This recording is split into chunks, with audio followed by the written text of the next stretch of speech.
It's almost time for Operation Nemesis. I am CCP Monty, joined by CCP Collins and CCP Burger.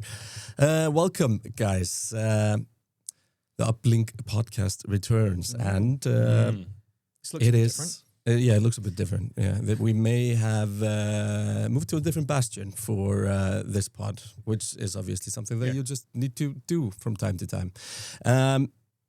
Guys, it's next week. It's happening.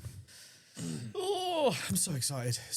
It's been about 10 months now since we last did a proper public event like this. So I'm really, really excited to get everyone back in again. Let's give people that, if for some insane reason somebody has not already blocked out September 16th and the days following, let's give a quick rundown what's happening next week.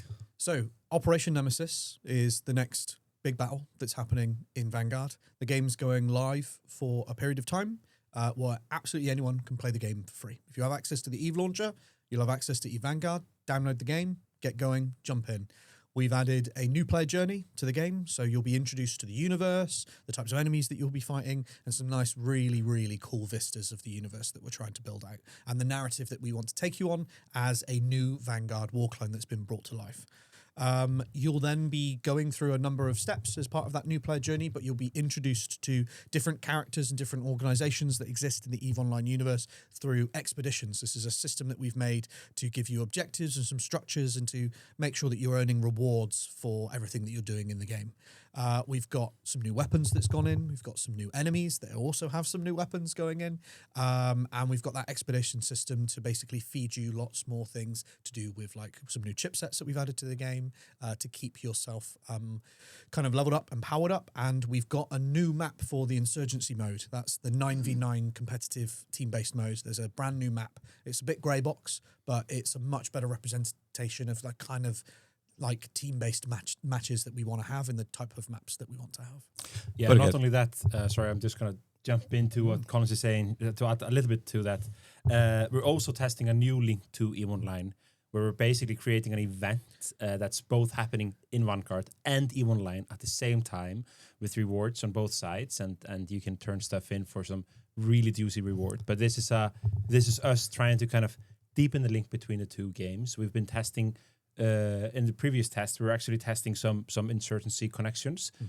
We're going to cool that off a bit for this test to really test these event kind of links between the games. Yeah, create more and more ways to be able to have triggers on both sides and things that kind of just happen together at the same time. We're going to do a full deep dive on that. FYI, people, stay around. It will be on the EVE channel as well. There's one thing that I am most excited about for this, and that is to finally shoot players online with the Amar sniper rifle. Yes, that thing feels and sounds like a beast. And it's still quite placeholder. The mesh that you'll be playing with, the actual gun that you'll be having, is something that we've put together, but we've tuned the weapon, made it feel great. It's that designated marksman rifle style, but I think anyone who paid attention or to those that were even in the hall at FanFest could feel how much that weapon reverberates. Legend has it that Eldborg is still vibrating from the tail, and it hasn't quite sat down yet. It might happen on the 16th. But yes, that is one of the literally coolest moments that I have. Yeah, we have some new weapons in this playtest now, and I have a favorite weapon that a lot of people are falling in love with. A little gift from Minmatar into the universe. In Rusty Trust. It's actually a glossy rust rifle. Yeah, it looks really good. Yeah, rust became a very trendy thing here. It's weathered. Glossy weathered. Glossy weathered. But yeah, this thing it's a labor of love for me, this shotgun, because I think since I joined the project, been always talking about getting everyone to talk about their favorite weapons in games. Like the Galente pistol is very much like it's inspired by the plasma pistol from Halo. This one's inspired by the flak cannon from Unreal Tournament, right? Just shooting shrapnel. It does bounce around corners. You can get some absolutely insane skill shots with this, which is really fun to play. Or you can just run and gun it. Yeah. Just run up to people, shoot them, melee It's awesome. And that secondary fire, where the choke comes in, the weapon becomes quite unstable in that mode, but you actually just fire the entire slug. You're not firing the buck. So you can get some really nice shots with that as well. So there's a few things that's coming in now next week. And when people, if they're logging in for the first time, the first thing they do is go through the new player journey. If you're coming from EVE, there is a lot of Easter eggs. Yes. I'll tell you something. And spoiler alert. Garmur is not that small. A Garmur is a really small ship, I thought. It's very small it's next massive. to my Moros or something like that. Mm-hmm. It is very big. It's Without very spoiling big. anything, Yeah. we'll see what happens. We'll see what happens. But I just wanted to point it out. I thought this was very relevant information that Very a Garmur is big. Yeah.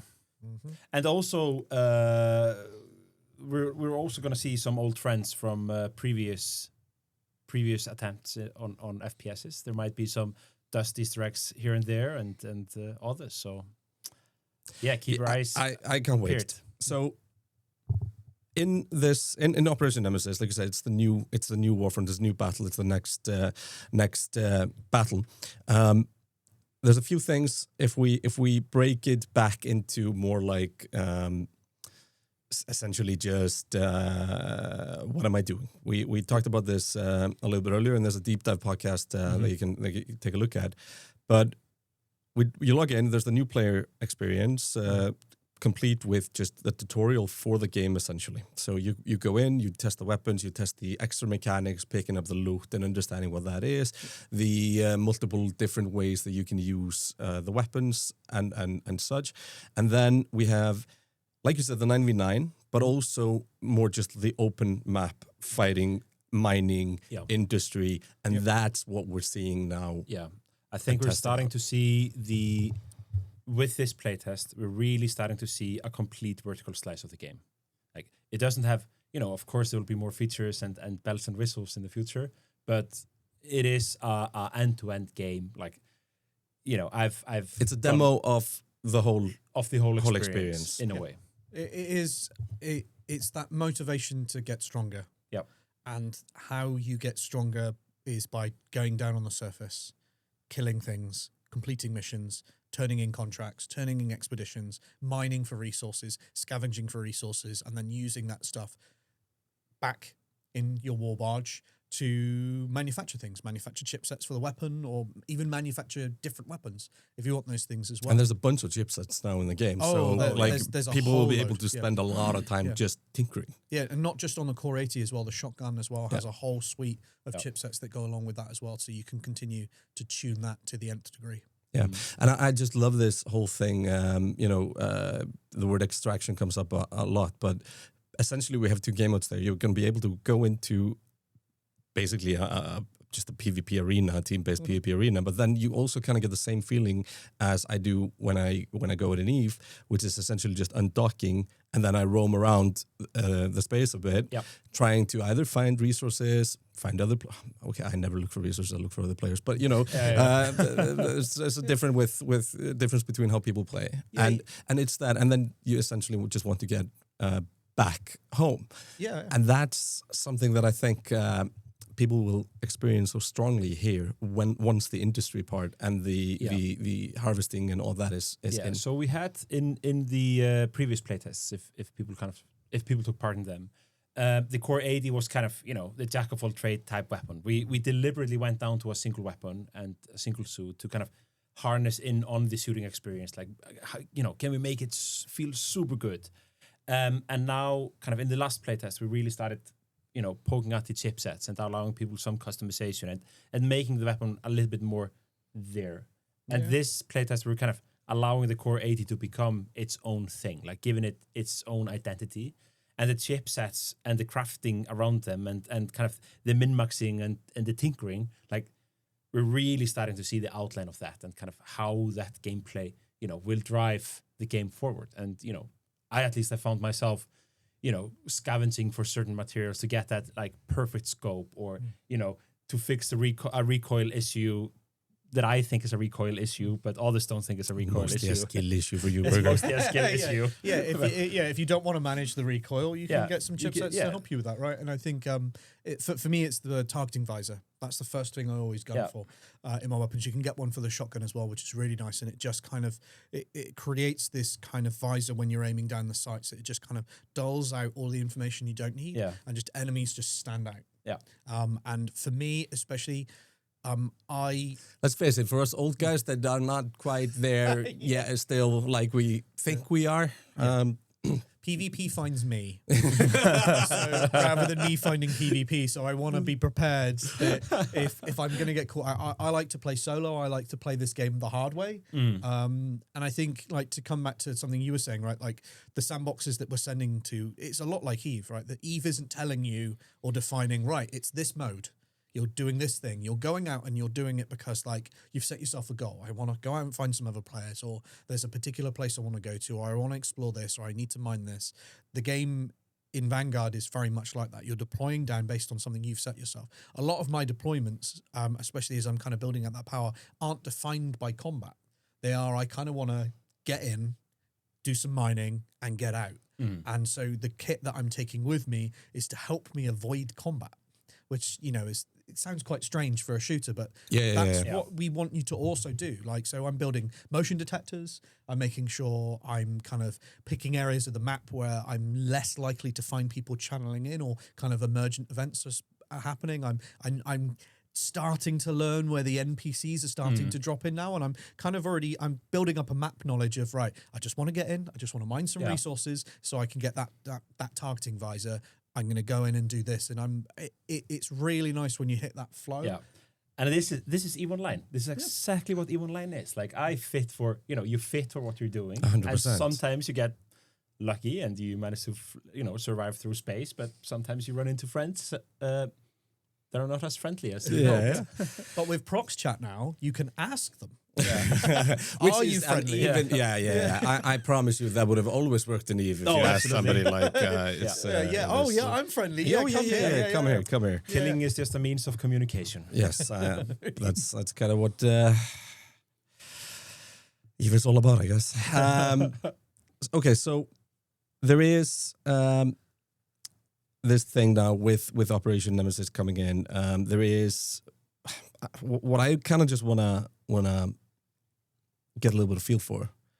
It's just kind of touching base on the development team. Like, where's the level at? Is it stress? Is it hype? Is it or is it just easy peasy? It's making games is easy, I guess. Morale's really good at the moment because I think people can feel what we're building to.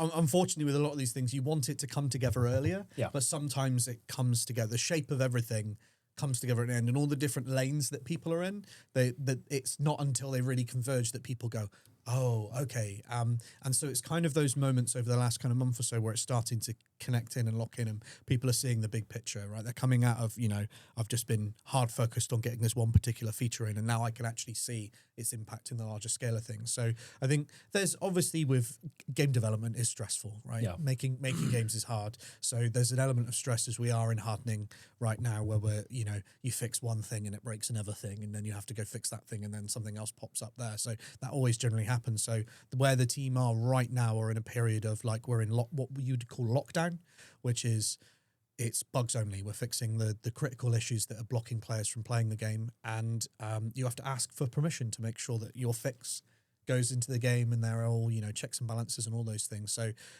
but the general vibe is just like excitement. Yep. It's been our longest development cycle on this game. We started in January, and that's a long time to be making something without getting that moment of actually putting it out there to pasture. And let's face it. I mean, what we're doing is allowing people in at this time. I mean, obviously, we're hyped for this because we're seeing the product come to life, and we're seeing all these bells and whistles kind of just start to do their thing.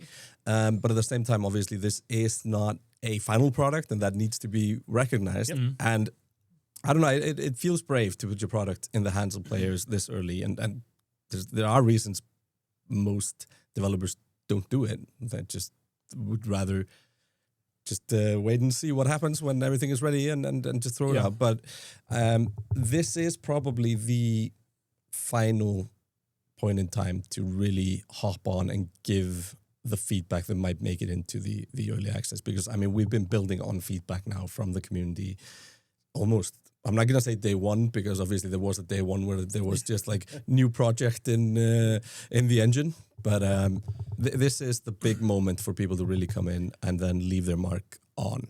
Yeah, this is absolutely a huge moment, and it's a very important moment. And I mean, we ran the First Strike events. We ran these monthly events for what, 6 or 8 months or so. 6 months. 6 months, yeah.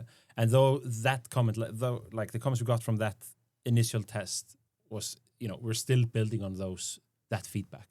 So the earlier the feedback comes in, the better. And now is a perfect time to jump in, to get your boots dirty and shoot some people in the face, and share with us your experience. And as we get closer and closer to early access, we of course we need to hone in on the feedback that we can address. But the game is like, we're building a forever game. That is what we're building. So even if we're not hitting all the feedback right away, like, it's super important to build our backlog and build the opportunities that we can take on going forward, because this game is gonna, I mean, just like EVE Online, it's gonna outlive us all. There we have it. I don't even know what more to say after this. Well, like, from my perspective, you don't need to say anything. You won't be able to fight top that's that. it. Burger, everybody. Yeah. I will say, from my perspective, I think we've said this a lot before, and I think even on the podcast before, it's like it is so freeing doing this. Like, not, we've all worked on projects where you close the doors, you hunker down for 4 years, you release something, and all of these ideas you think were good in isolation and don't actually work very well. Or like, the people who you're really making this game for, outside of the walls of the studio, don't really resonate with the things that you're doing. So being able to figure that out before we really take those big leaps, before we start pressing the really big buttons for early access, and even coming out of early access and a global launch, and even in the future wanting to go out on consoles and stuff like that, we are like really early in the journey before that, so we can figure out what works and what doesn't.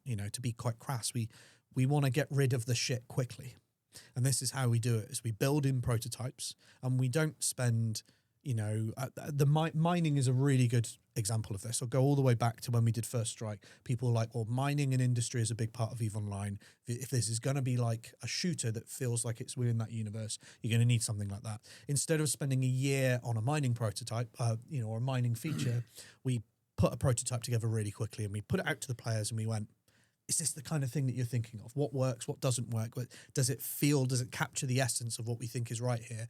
And they go, oh, that's a bit crap. That's really good. I really like that part of it. Yep. And then we've learnt really quickly that what the bits we need to maximize on and the things we need to minimize, rather than making our own assumptions on this. And I think whilst, there are big tentpole features that we are making assumptions on, we test those quickly and as quickly as possible with the players. And the weapon archetypes is a great example of this. We've got the shotgun that we've invested a lot of time to, but we've put in a pistol and a rifle as well that aren't as further along as the shotgun, just so we can get some feedback on how are the different archetypes playing, especially in a PvP space. Put those weapons in a 9v9 and it becomes a different kettle of fish as well. So we need to kind of make sure that we're creating things that cater to the different experiences that players want. And I think such is the minefield of making a game that, like an MMO that has so many different play styles, people will be using different things for different functions and stuff like that. But we don't learn and we don't adapt if we aren't building this game alongside people telling us, well, that's crap.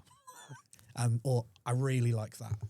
Because it is sometimes hard when you are hunkered down in the trenches of development to sometimes see that. Yeah. Tunnel vision is one hell of a thing. And we played a lot of games, I guess, the tunnel vision pretty hard.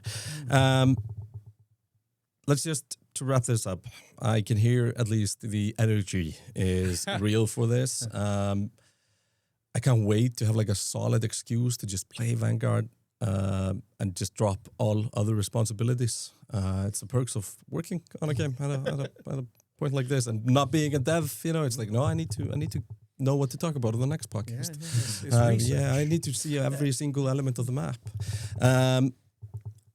But let's just go through again.